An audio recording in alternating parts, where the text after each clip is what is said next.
30 seconds, then you got 20 seconds more.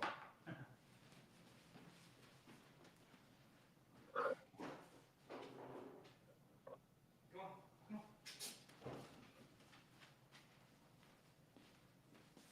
on. My dog is ready. That's good. Hey. All right, so we're live. Happy Friday.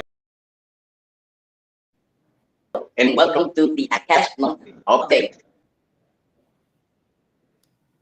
I work for a station also. It's a validator in Akash Network. I'm also an Akash insider, and I'm so happy to conversation today with our special guest, the one and only Overclock Labs, no, CEO of Overclock Labs, right, and founder of Greg Osuri. How you doing, Greg? Fantastic. Amazing to be here. My first comprehensive live stream of the year. So Amazing. Zach was proposing a recording. I was like, nah, we got to do this live. Only way I'm going to record it is live. So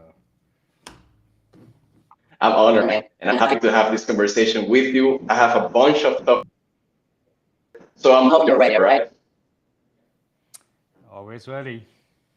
And well, before we jump to the topics, man, I saw a tweet about this Builders Stack article about Akash. And let me tell you, I read it, and for me, it was the review I've read in my life. I mean, it was super short, almost everything about Akash. So, in case somebody hasn't checked it out, I know. I loved it. I mean, it's done by Fleek. Fleek is known for their developer experience. I think the DevRel person, Abru, her name is. She wrote this article. I loved it on my first read as well. I agree. And we're super excited for Fleek integration because, Akash being open source and being a general purpose platform, we haven't verticalized the user experience. And what that means is, in order to make something simple, you have to, you know, hide features or not highlight certain features, right? So you ought to like limit the capabilities in order to make something usable. So a challenge with Akash has been like, what kind of compromises we need to make, what kind of trade-offs we need to make to deliver the user experience, and so we can't make trade-offs because we're a general purpose platform. So someone like Fleek, uh, doing the trade-offs on behalf of the user that understands their users really well is going to significantly improve user experience in Akash. So instead of the, you know, Overclock Labs core team building a user interface, which we do have certain things we're working on, but I think someone like Fleek, which is the most widely used Web3 PaaS, integrating Akash is incredible news, and them talking about it is amazing. Highly recommend you go check it out. I think they'll soon have a functioning product on top of Akash, so you're going to see a nice, amazing tooling. I'm looking forward to using Fleek myself. now let's go over Akash. Live stream of the year. I can't believe we're 2 months past. Can you walk me through maybe Akash biggest these first 2 months of the year? A lot. I mean, this was perhaps my best opening of any year. Me personally, my personal health, Akash, as a protocol, Overclock Labs as a company, right? We've done amazing milestones. I think we hit like 5 major milestones, at least I can think about, in the first 2 months of 2023. We'll classify it like in 4 different categories on, you know, economics, usability, capabilities, and distribution. We began the year with a radically open initiative. So essentially, what that means is, um, you know, Akash Network has been open source since the beginning. The source code has been open sourced, but the process that produces the source code has been primarily opaque in the sense Overclock Labs team would go talk to different potential users and would come up with the roadmap and publish the roadmap, take some community feedback, but essentially the work was completely done inside the company. That wasn't very transparent because it's the nature of a corporation, right? And so that is great. We moved fast. We launched a lot of incredible features in the last 1 year of launch. We added persistent storage, we added IP addresses, we added quite a lot of capabilities to the network itself, right? But what we didn't achieve is true decentralization in the sense from a evolutionary standpoint. So that means if you remove Overclock Labs as a company, uh, you know, Akash development would have been hindered, right? Because there's no one actively funding and developing it. And we thought we need to fix that. And number one, number two, we have an incredible community. We have about 230 contributors to Akash Network. For context, Overclock Labs, the company that built Akash, only employs about 20 people. So 90% of contributors come from outside the company, and we were unable to tap into these resource set and really truly develop an open organization, right? To tap into this incredible talent that we have. Second factor, and third factor is we wanted people. So as Akash gets more serious and more adoption, and considered by bigger players as a potential, platform, uh, a lot of the bigger players we go to were asking us a lot of questions on like roadmap, and they wouldn't because they didn't get the answers themselves they could, right? So the opaqueness was creating some friction for them to be involved, right? Like, so the answer was very obvious: go radically open, in the sense the company that produces source code, the process of producing source code should be open. So we came up with ideas of community groups, as self-organizing community groups, different types of community groups. We call them special interest groups, to working The, groups, to user groups, and each have different functions, each have different structures as to how what the mandate of these groups are. Some of the examples would be something like economics, which is a special interest group, where we proposed a new model. I'll get into that in a second here. And now there's a working group for the economics of to work on the proposal that we made initially. Right. So quite a lot of uh, you know self-organizing structures, and this is amazing, right? Like the amount of progress we made, all the other milestones came because of this foundational establishment of like open organization.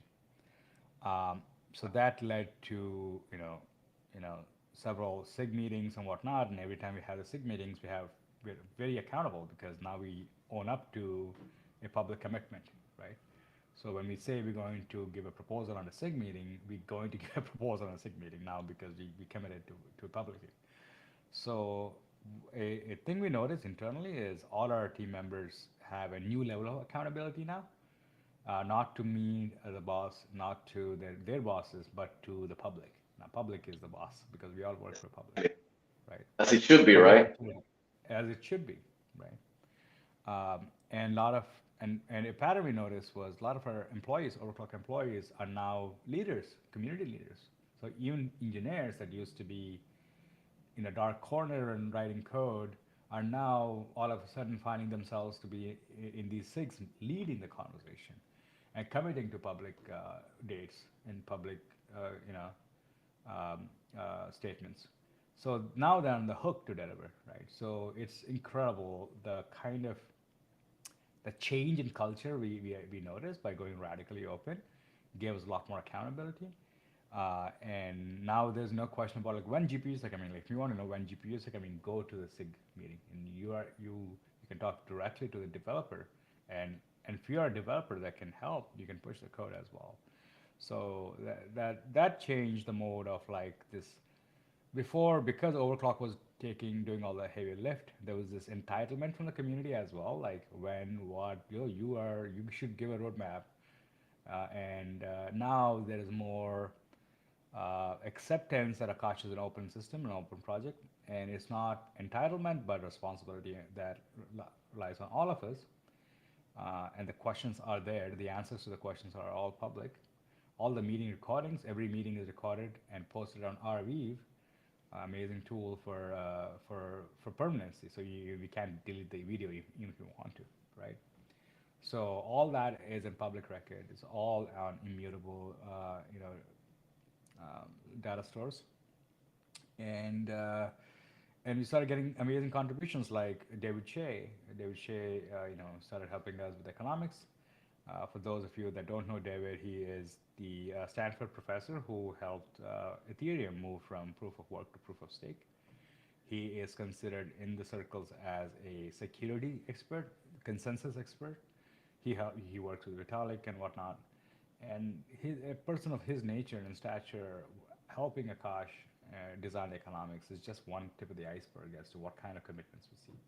You're going to see a lot more of such involvement, and all this is public, right? You can go look at our videos, and you can actually hear him say his thoughts on what Akash is and how they plan on what his proposal essentially lets Akash borrow security from Bitcoin. That way, we don't need to allocate that many tokens for security, but rather actually borrow something from a better security, from a proof of work model, right? So there's a lot of incredible innovations that are happening because of our public nature. So that's number one milestone. We open public. Awesome, man. Thank you for that. Thank you for covering that, Greg. And let me do a quick pause Yeah. and talk about the SIG groups, the special interest groups. Uh, Yeah. I've been able to participate in a few calls, and it's exactly like you say. The developer is there, the lead of the call is there. They are saying like, "Hey, we have this plan, we have done this last week. Does anybody has a question? Does anybody has a suggestion?" And you see people getting involved. You see community members getting involved, and I believe this move you made, you call it like a radical move, right? Yes, it was a radical move, but I believe it was a move in the right direction, in my honest opinion. So besides that, what are other progresses that you can share after these first few months of the year, Greg? I call it radically decentralized. What that means is so from a decentralization standpoint, right? Like if you really ask the question what decentralization is, I mean, everybody has their own answers, but according to me, it's really about removing the risk of a system failure, removing systemic failure risk. Right. What that means is, so today you have centralized systems like Amazon's and Google's of the world. If the company collapses, the product dies, right? No matter how important it is to you or to the society, it doesn't matter if the company dies, the product dies. That's And right. we saw what that happens. So it's very, very high risk of failure. And then you have something like protocols like TCP/IP or HTTP. There's no single company that controls this, right? There's no single entity that could fail, that could take down, or still will have HTTP and TCP. These are protocols. That's why protocols are important for permanency. Now, are all protocols same? No. How are they different based on the decentralization nature? That means, what are different attack vectors that could take down a protocol? Um, and the answers you'll find if you peel enough layers of decentralization. So decentralization, if you consider it to be an onion, if you peel enough layers, you'll see where the defects are. First and most obvious decentralization is consensus. Like, so you look at, well, Akash or Cosmos app chains, for example, are secured by validators. You could say like if all validators shut down, the chain goes down, right? The data doesn't get corrupted, but chain goes down.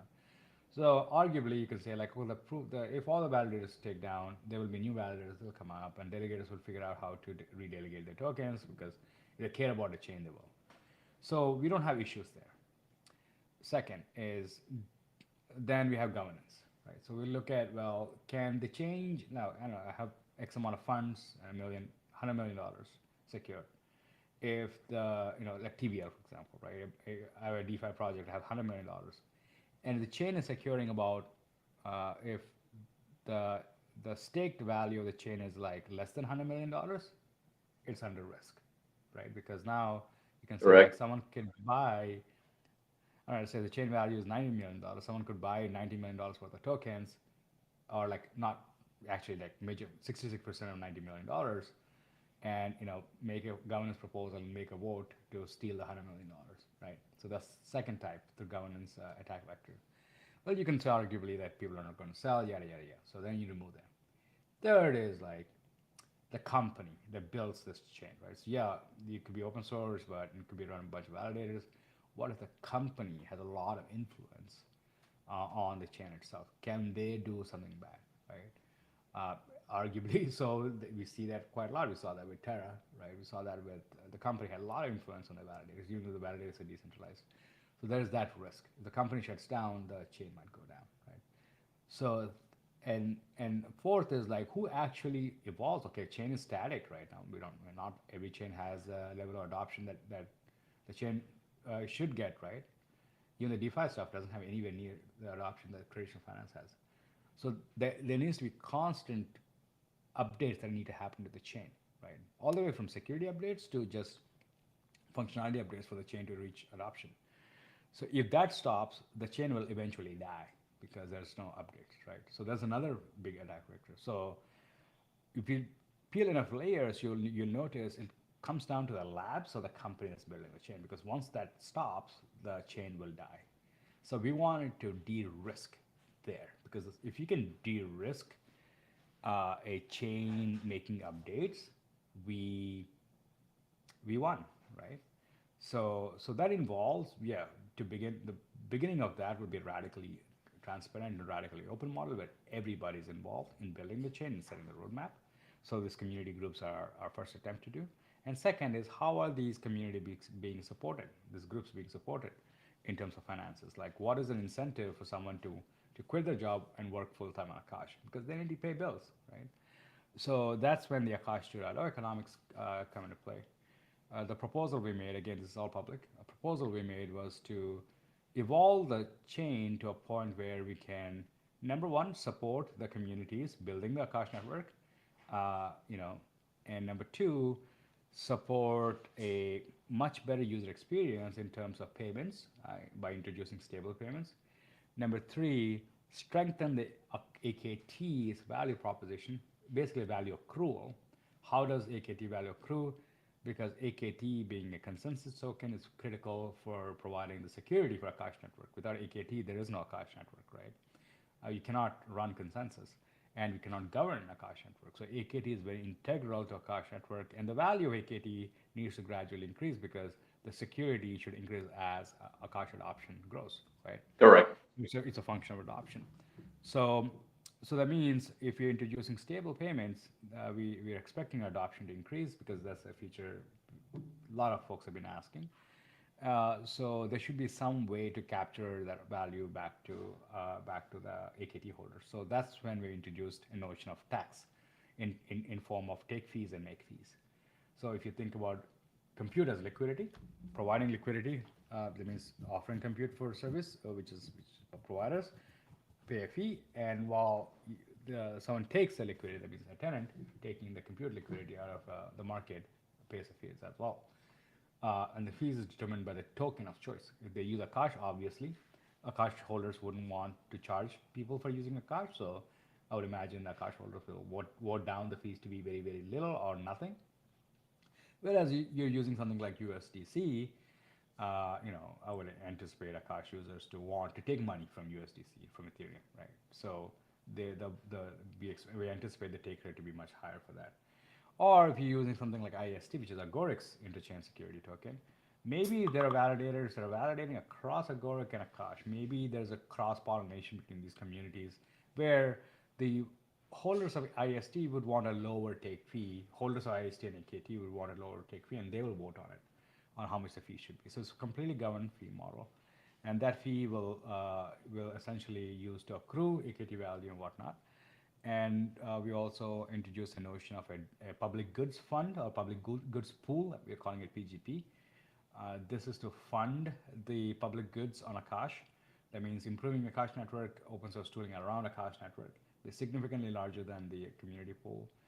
And then we have provider incentives. Now, a big challenge with Akash Network is because Akash is mostly optimized for data centers that have unused capacity. So we you know we the kind of compute providers put on Akash is anything, right? So whatever they have unused, they put it.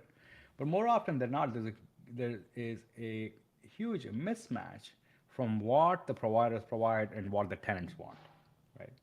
Especially as we're getting up to like GPUs and whatnot.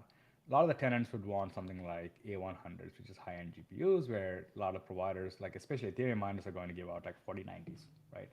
Something that may or may not match their actual need. So we want to be able to incentivize the right type of supply to match the right type of demand, right? So we want like all the demand to be fulfilled. So that's where we had to incentivize initially to till we get to a critical mass, uh, from where the product will take off. Right? So the provide incentives will be used to incentivize high-end GPUs like A100s, H100s. We're anticipating from our estimations that an A100 will cost you somewhere around 50 cents. Compare that to a traditional cloud offering, which is about $4 an hour. So it's literally 50 cents to $4. It's a huge gain. If you ask any AI dev and offer them A100s for 50 cents, they will kidnap you because they will want it for themselves. It So sounds like a good deal. it's a very attractive offer. And what Akash like GPUs are the fuel for AI. The complexity of GPUs, the need for GPUs is doubling every 3.5 months. As these models, LLM models especially, get more advanced, in the sense the amount of parameters they that are involved in training a GPT, a language model, it's literally like growing at an exponential rate. For example, uh, GPT 3. I mean, the GPT, I believe the GPT 3.5 is 175 billion parameters, and GPT 4 is going to be a trillion parameters. That means you need that much of compute. It's very expensive, very expensive to run GPT, by yourself. So even OpenAI is charging for ChatGPT now for developer API access to. So I think they're asking for like $250,000 a year to have your own instance of ChatGPT. So it's not cheap, right? And a lot of the cost is GPUs. So if Akash is offering, I mean, I would say like 98% of the cost is GPUs essentially. So Akash is offering something that's so core to this, this AI revolution. And that brings to the third update, which is Akash AI, which Yes, of is, course, we're going to the cover terms that. obviously is leading us to create, this incredible, uh, you know, network of GPUs, high-end GPUs, right? Not just unused GPUs. That's very important. Okay, how do we deliver these high-end GPUs? Like, do we just give a bunch of GPUs and expect people to build Docker containers and build, SDL files and all this advanced stuff people need to do to use Akash? No, we're going to simplify the hell out of it. We're going to make it so easy for developers to access Akash AI. It's not going to be like the approach is very different from what we have taken so far traditionally. We have taken a very no hands-on, no UI approach, and we have amazing UIs being built. CloudMoss and Fleek and Praetor and Speron, all these incredible UIs on top of Akash are being built. I mean, amazing experimentation. But with AI, we are verticalizing. We are building the UI ourselves because the speed at which the AI landscape is changing and evolving is so rapid. If we don't move rapidly to capture this market, we may lose out. I mean, there's no one yet competing with us on the GPU prices, but when we launch GPUs, we want to deliver something that AI devs can use with the least amount of friction, right? And I personally have been involved in a lot of on the ground dev role. You see me going to hackathons, you see me going to meetups, see me giving a lot of talks, especially in the AI realm. And a lot of what I'm doing at these events is gathering feedback, showing developers the product, having them use it or play around with it very early, and giving me feedback instantly, right, as to what they think of the product, what friction points, and we're iterating very rapidly. So Akash AI is an attempt to verticalize Akash for AI That's why it's a separate brand. It's not part of the Akash core protocol. It's a vertical on top of Akash core protocol. Okay. They'll address for several friction points for AI developers and offer GPUs at a price point that's never been seen before. And what the exact interface is, we've been tweeting out a little bit here and there. The last tweet from Akash AI, you see 3 lines of getting stable diffusion working for you, which is very, very fast and very, very good from user experience. If you ask an AI dev, they'll tell you how amazing that is for them. So that's just one tip of the iceberg. What the end product is going to be, I think that we're going to keep that as a surprise. But to throw some beans as to where we are going and how we're going about building the product, you get an idea, a good sense of like what Akash AI is going to be. It is going to be the best AI developer product, and that's the goal. It's not about non-custodial nature. It's not about crypto. It's not about uh, you know not about a lot of these properties of crypto. It's about building the best developer experience for AI developers. Because unless AI developers are not going to use Akash because it's decentralized. AI developers are going to use Akash because they get cheap GPUs and good developer experience, right? So really, Because it really, works, right? it works. I mean, it has to work, but I think It has beyond to just work, working, right? beyond just working, I think it has to deliver in terms of user experience. Like why that's very important is a lot of the AI devs are hyper focused on user experience. We use any of the AI products like ChatGPT, for example, had Hmm. 5 million users in the I'm sorry 1 million users in the first 5 days and 100 million users in the first 30 days. 100 million users, right? Crazy, Unheard of. right? Why? Because the user experience is incredible. I mean, the it doesn't look good, but in order to use it, right, It's you very have to. straightforward, in my opinion. Yeah. And a lot of the AI products are. A lot of the devs are not very open to like using subpar user experience. Like I try to onboard people on to use Akash using CloudMoss at a AI hackathon. First, I asked them to go set up a wallet. They're like, "What is a wallet?" I'm like, "Well, this is this cryptographically secure thing." Like, well, how do I do that? Well, go get Kepler. I'm like, they freak out when they have to use a browser extension. Nobody outside crypto really likes browser extensions, right? It's a weird thing. You don't ask people to, they're like, why do we need an extension? Why can't we just like go to a website and pay and get this token? I'm like, don't ask me questions I don't have answers to. That's a tough. And when I asked them, oh, so they're like, oh, so tokens, that means Akash uses a blockchain. I'm like, yeah. And then they're like, isn't Bitcoin bad for environment? I'm like, well, there's a whole conversation about what blockchain and crypto is. So the amount of friction that's involved in explaining someone how to use Akash versus me giving you 3 lines of code to use Akash is radically different. When I write those 3 lines of JavaScript code and be like, this is how you use Akash, and they're like, oh, I get it. And if you want more advanced features, then go do the other hard work because you need to see the value of Akash as soon as possible, right? Within like 1 line, 2 lines of code, instead of setting up a wallet, going to Kraken, giving your mother's birth certificate to complete the KYC and wait for 5 days to connect your bank account and transfer your funds. By the time you do that, you already forgot what Akash is.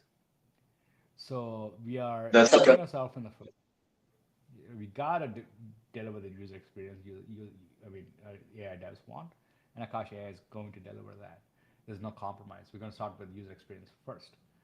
Uh, Super bullish on it. You can see why I'm so excited on like all these new things that I develop, and we give it out, and we're not doing it in the dark, right? We're doing it in the open, right? And it's very, very important. So you're going to see a lot of times you see me put a lot of updates on Akash AI because I want users to give me that instant feedback and take it from there. It's incredible way to do it. Greg. Oh, sorry, I didn't mean to cut you off, Greg. But when can we expect like another update in regards to Akash AI? I don't want to spoil ruin the fun. You're going to see a lot of updates every week. You're going to see something that pop out about Akash AI. I don't know what I can't tell you what the next update is going to look like, but it's very exciting. I think what I can say within a month we're going to have a big update for Akash AI, or maybe a month.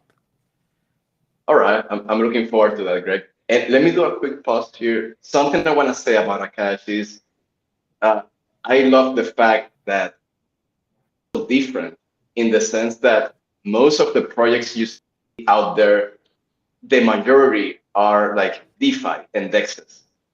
And Akash excites me so much because it's like infra, cloud, AI, and yeah, it excites me. So I wanna talk about the economics, the Akash tokenomics update. I don't know. Well, everything is public. It's in the GitHub, so I guess you can say pretty much everything that is on the GitHub.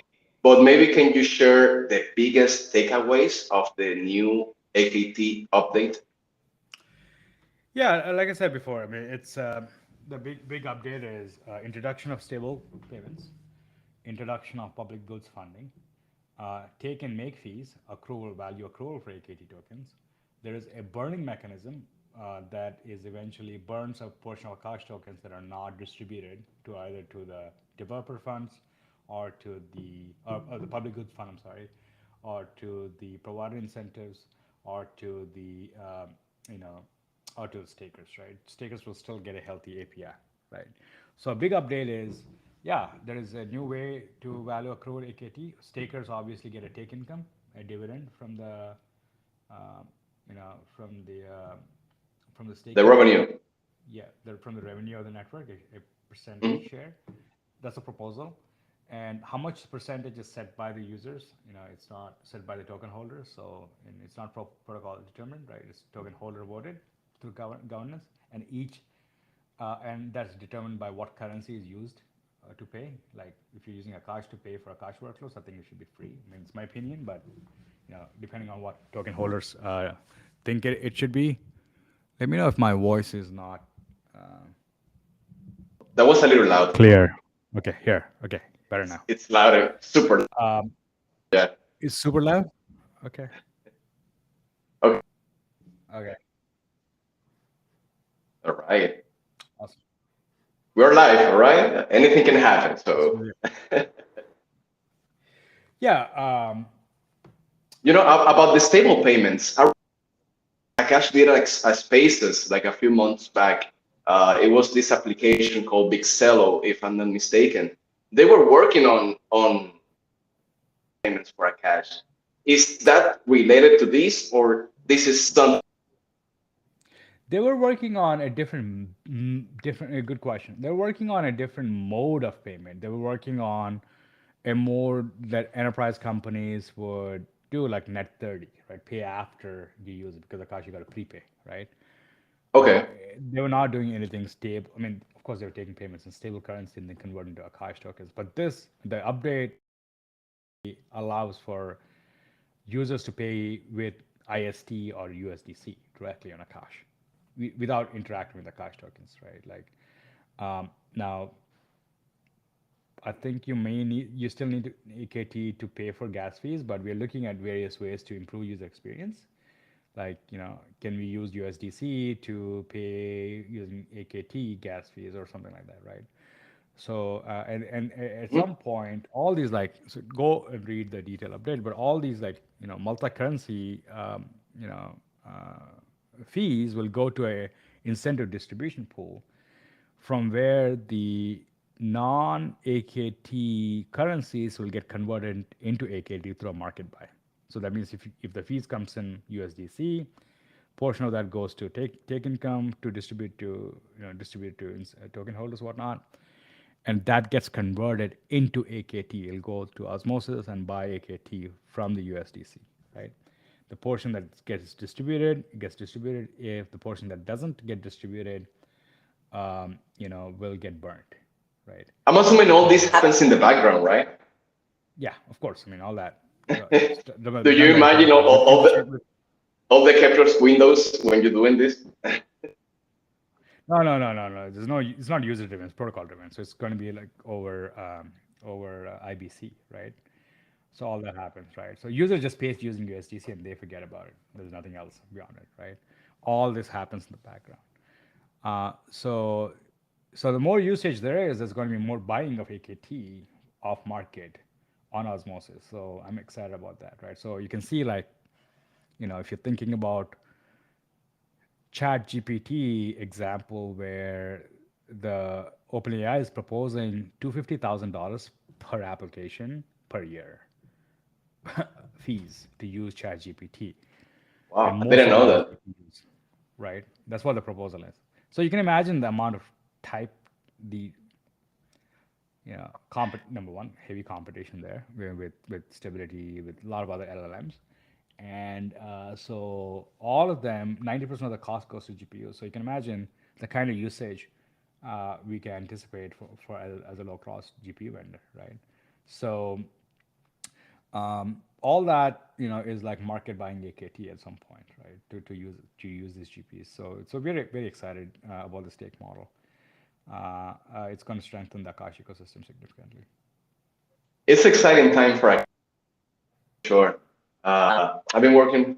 Well, I've been an Akash insider for, and it's crazy the amount of development involved and all the updates that happen week after week. So I want to congratulate all the insiders that are working hard to make this happen. I also wanted to congratulate you, Greg, for seeing this together.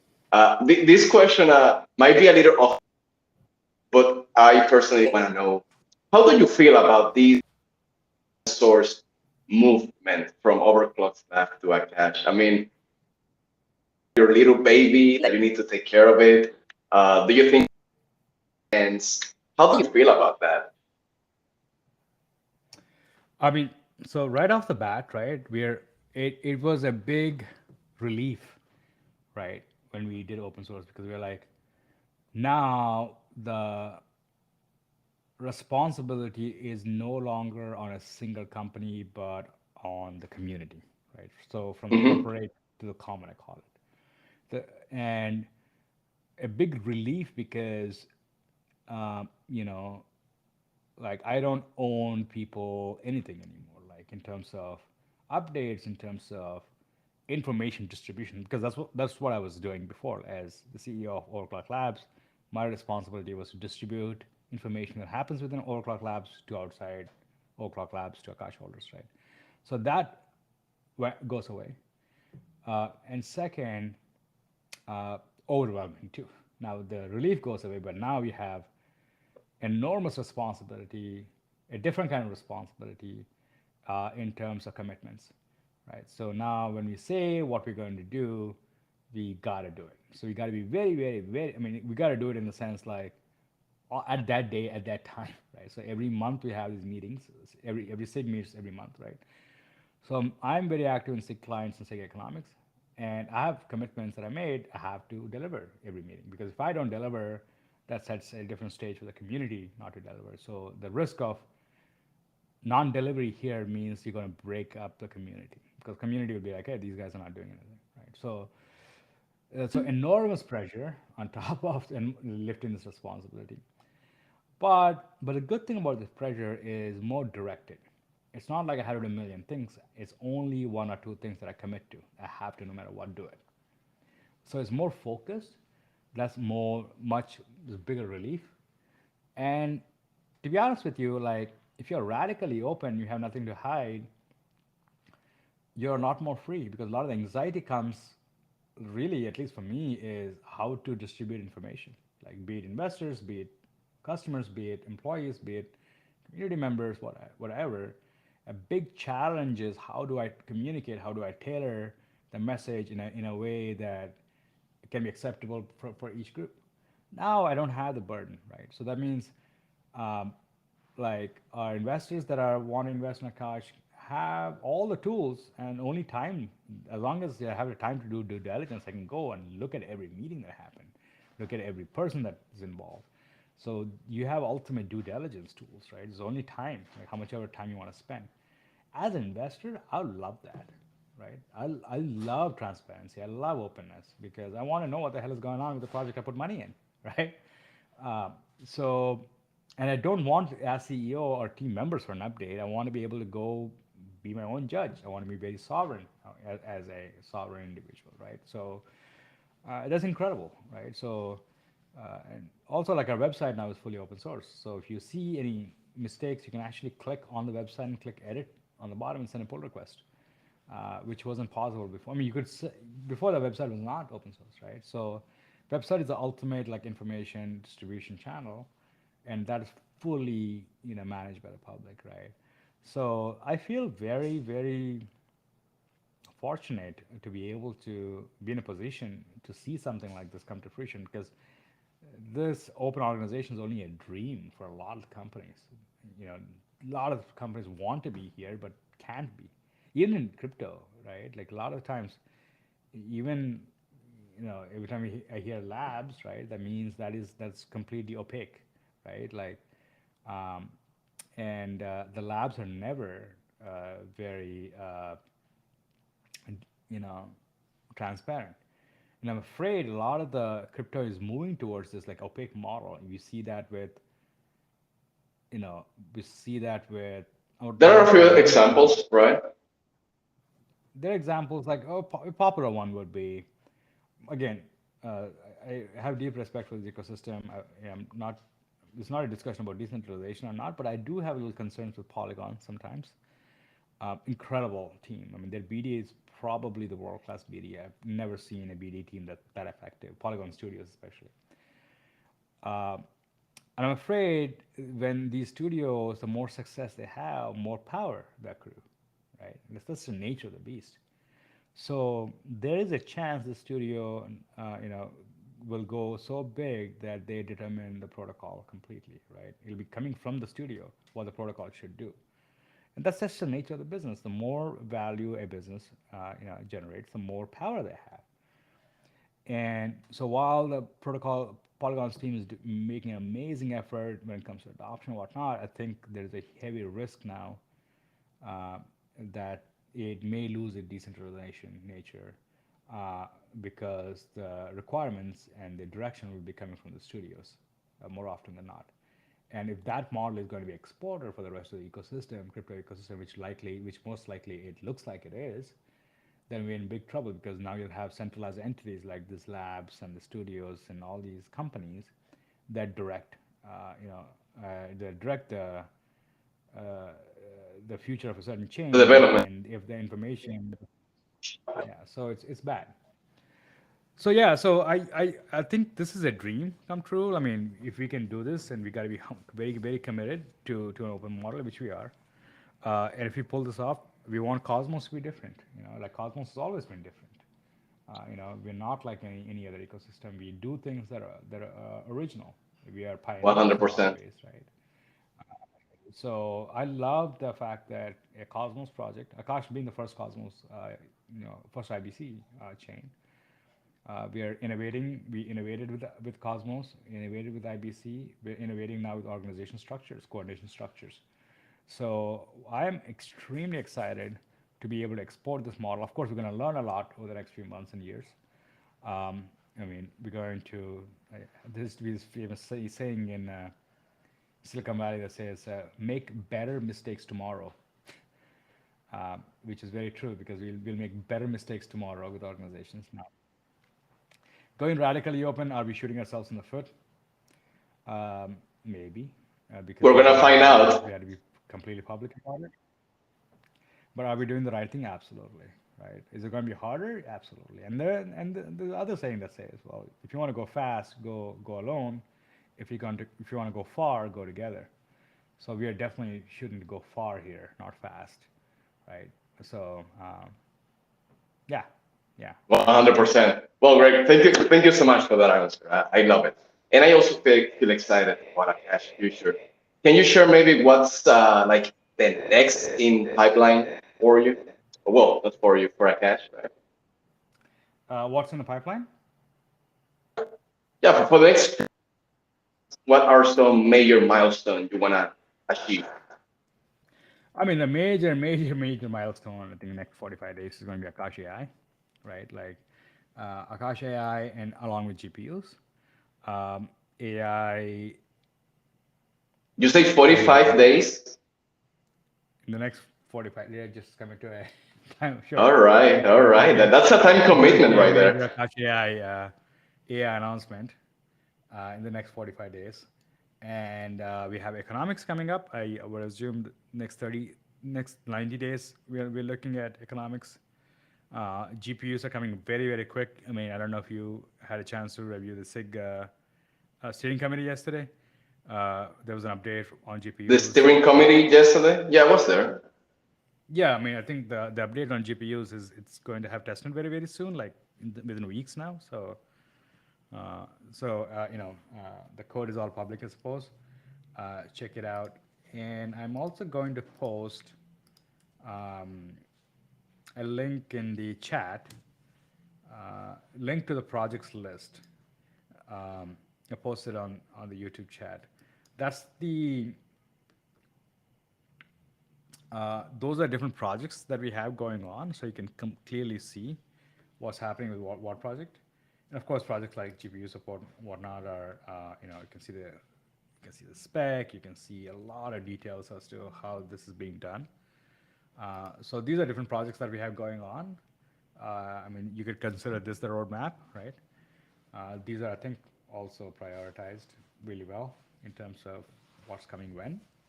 And yeah, so next few months, big updates are economics implementation and GPU implementation and Akash AI. And Akash AI, I think, is the most exciting. And also, you got to remember, China is going to have its Chat GPT moment. Like, you remember when Chat GPT came out, right? People are going crazy. I mean, obviously, 1 million users in the first 5 days means there's enormous amount of interest and usage. Uh, Chat GPT doesn't work in China yet because it doesn't work in Chinese or Mandarin or So, and number two, there is like export control to China, so they have their own chips for GPUs. So they're going to have their own Chat GPT moment in the next 3 months. They're very, very close. Baidu released a paper. And China also relaxed cryptocurrency rules, especially for Hong Kong. So Hong Kong legalized crypto from this June onwards. So you can see as we get closer to this legalization date, they're going to realize the power of AI, and they're going to be smart prediction. Now, I think AI is going to have its Web3 moment very, very soon. And when you talk about max bidding, I hate to use the word, but I think Chinese level of max bidding is way different from American level of max bidding. So I think overall, there's a lot of really good things to expect. Uh, uh, you know, and we're also getting pretty good press by very respectable analysts like Data Center Knowledge, for example, wrote amazing piece on Akash. These are highly reputable analysts writing heavy technical items for industry publications.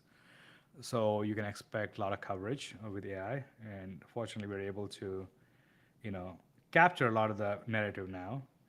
Um, so, so yeah, I think overall, um, we have the AI narrative that's getting very strong, along with a lot of product updates we'll be releasing very quickly. Mhm. And we have China opening up. We have Chinese Chat GPT that's happening. Then we have economic update. With economic, we anticipate at least, to give you an idea, we have about, so far we're doing like a lot of inventory for GPUs. So far we were able to account up to 900,000 GPUs that could potentially come on Akash that were all left from Ethereum merge. So when Ethereum merged from proof of work to proof of stake, it Mhm. made GPU mining obsolete, right? Because you no longer have proof of work mining.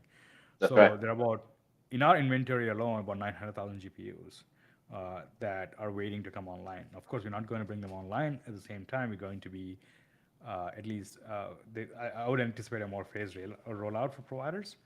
Uh, but the question is, what do you do with all those GPUs on the market, right? Um, so there's a lot of like in the next year, I think all the supply is going to come out in this whole year in 2023. All the supply will be online, and we'll have Akash AI as a beautiful product to deliver this value to AI devs, and AI is going to explode in terms of usage with ChatGPT 4 coming, GPT-4, sorry, coming with a trillion parameters. That's no, that's very, very close to um, what intelligence should look like. So it's a lot of things to expect in the AI realm, and Akash being the Web3 AI forefront, right? It's going to be super, super fun. Awesome, Greg. We're almost closing this out, but I wanted to ask you real quickly, since you mentioned these 900,000 GPUs, right? Is somebody from Akash trying to reach out to these miners, or did they come to Akash and told you, hey, we have this available for you? Is there So any plan Overclock, to attract those people? yeah, Overclock has a very active BD team, right? So we're, I mean, we've been. It's not something we came up GPUs, AI, all this. It's not something we decided to do it yesterday. I mean, this has been in the works for years. We've been working on GPUs. I Hmm. mean, it's not a secret, right? Like, if you Google GPU Akash, you'll see 2019, 2018 even, right? So we've been like working with a lot of GPU, both providers as well as tenants, for GPUs for a long time. And it's very hard to do a general purpose GPUs on Kubernetes. It's not there. We had to write a lot of upstream code for that to happen. Anyway, so throughout the years, we had enormous business development activities. We were able to secure the top two of the top five data center providers, Ethereum, that were doing Ethereum mining before. Some of these companies are actually public companies, publicly traded companies, so these are not small companies, right?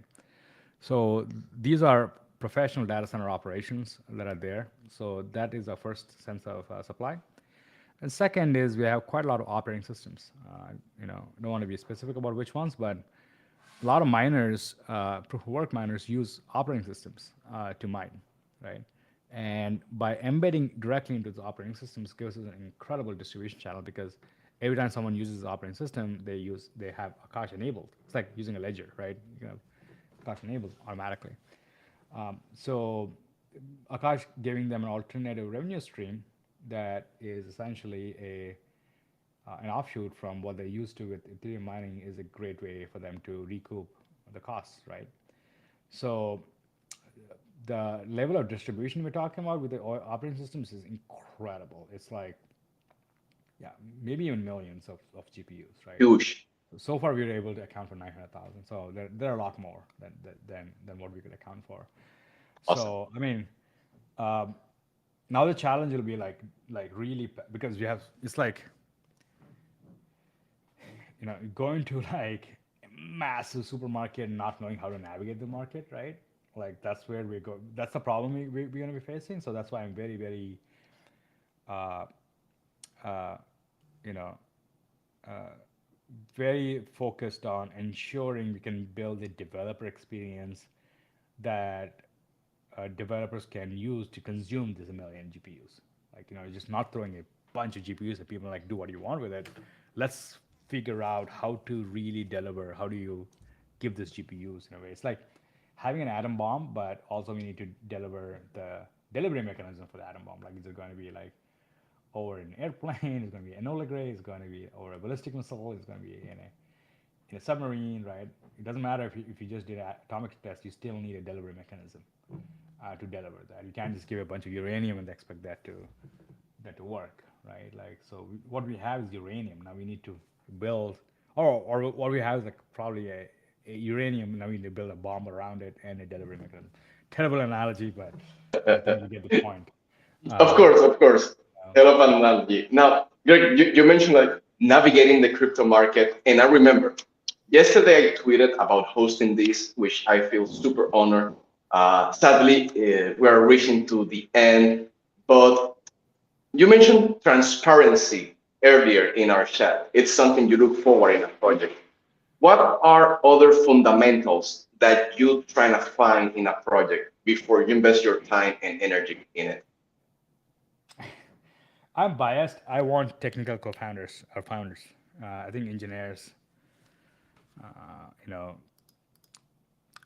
for me, I really, I mean, sure, the projects are one thing, but I really invest in people, right? Like for me, it's very important that the leaders of the project are technical. If they're not technical, we risk um,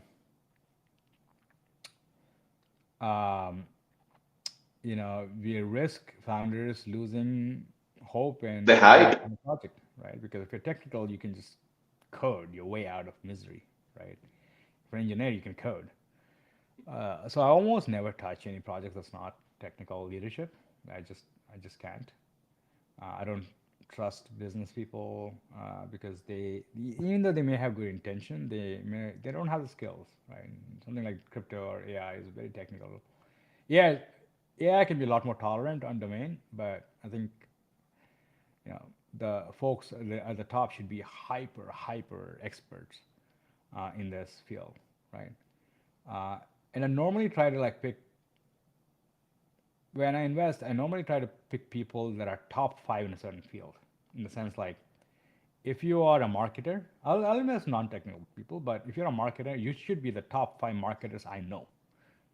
Like, I know really good marketers, so you should belong to the top five. Or if you're an engineer, you should be a top five engineer. I know a lot of engineers. So for me, it really comes down to investing in the best of the best people.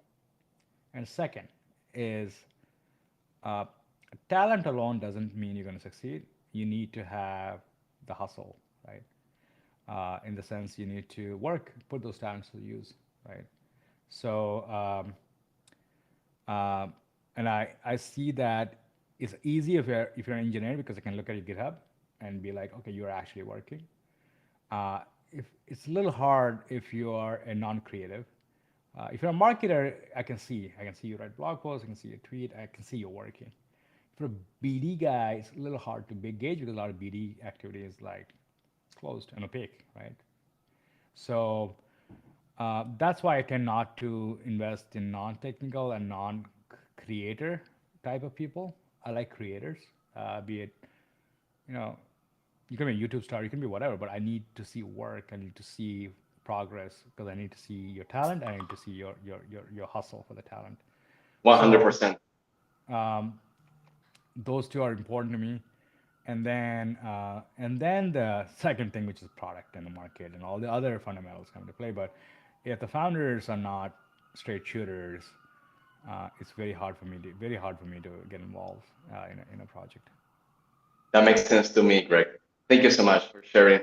Now, this question is going to be my last for the day in case you have any closing thought. But let's say, well, I'm not a developer, as you may know by now, but let's say a developer is watching this and they want to get involved in a cache. What would you say is the best way to get started? And I guess that's going to be the question to close this out. Great question.